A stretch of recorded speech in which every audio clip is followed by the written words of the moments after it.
Золотое окно. Так в медицине называют первые 6 часов, в течение которых врачи могут спасти от инсульта больного. Это одно из самых опасных неврологических заболеваний. Связано оно с острым нарушением кровообращения в головном мозге. Без своевременного лечения патология может значительно нарушить функции мозга и даже привести к смерти. Есть два основных вида инсульта – ишемический и геморрагический. Ишемический инсульт возникает в результате закупорки церебральных артерий, сосудов тромбом.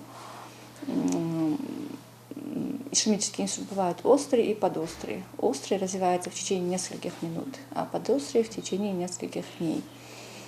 Также геморрагический инсульт. Геморрагический инсульт развивается в результате разрыва сосудов и кровоизлияния в ткани мозга.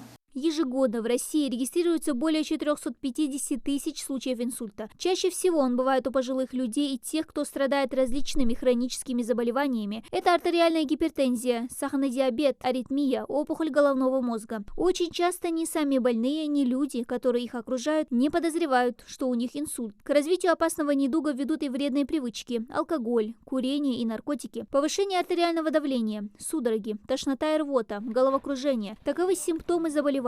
Распознать его можно и по другим признакам. Если у человека инсульт, то он не сможет поднять руку, или же он поднимет одну руку. Улыбнуться. Если при инсульте человек улыбается, у него бывает асимметрия лица с одной стороны. Фамилия, имя, отчество, дата рождения, где он находится, где он живет.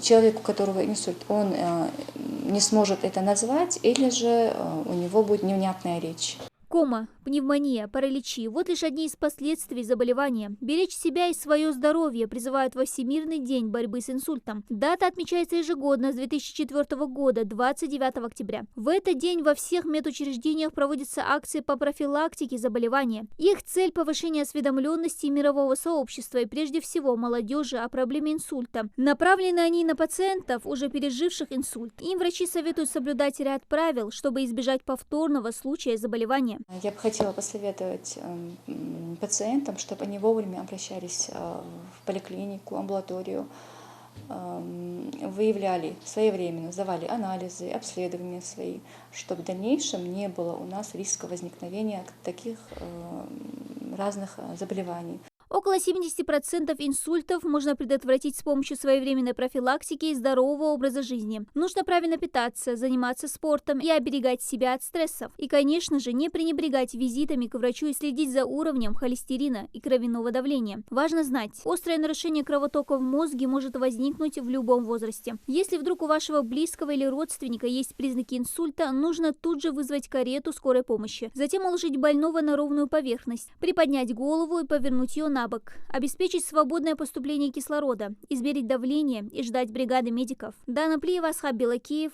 Новости 24.